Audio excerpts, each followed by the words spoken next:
ժողովուրդը խաբված մնաց, որտեվ այն process-ները, որոնք որ ծավալվում էին, մարդկանց եւ քաղաքացիական հանրույթի հոծ բազմություն դուրս եկավ, մարդիկ հո չէին եկել պլան կատարելու, մարդիկ եկել էին հեղափոխություն անելու։ Այդ հեղափոխությունը իրականացել է, բայց հեղափոխության դրոշակակիրը ուրացել է հեղափոխության արժեքները։ Դա էր պատճառը, որ հեղափոխությամբ առաջ քաշված մոտեցումները չկապիտալիզացվեցին, չմերժվեցին, նրանք ովքեր որ մերժվելու ենթակա էին։ Չփոփոխվեց մոտեցում, չպատրաստվեց, չկառուցակարգվեց պետական կառավարման համակարգ։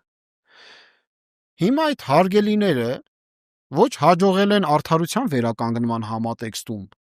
ոչ հաջողել են երկրի պաշտպանական դիմադրողական քաղաքականությունը իրականացնելու, կորցրել են Արցախը, թեպետ ես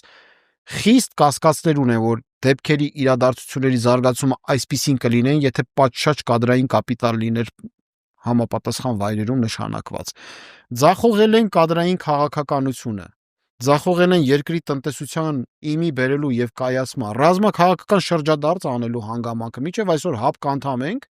մարդկանց այնքան են հիմարի տեղ դնում, որ ՀԱՊԿ անդամ լինելով հանդերձ, ասում են 1 ամիս հետո Եվրամիության անդամակցելու հայտ ենք ներկայացում, լուրջ եք ասում։